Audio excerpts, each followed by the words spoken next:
आडी बाबा जेन आप मल्ला सुनाही भव्य संगीत।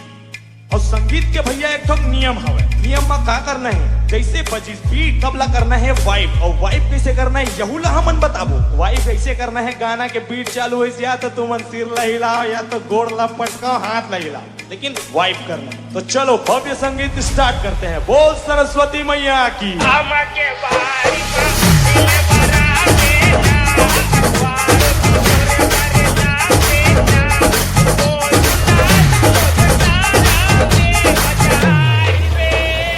DJ Yugraj।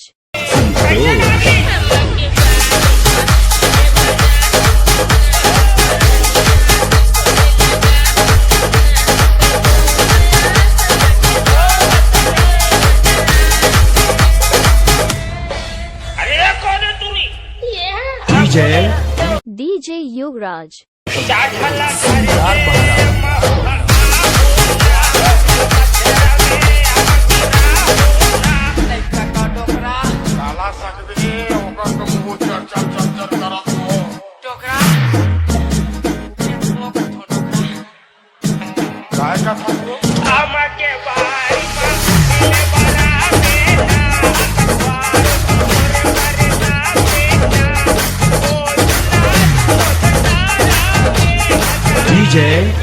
DJ Yugraj।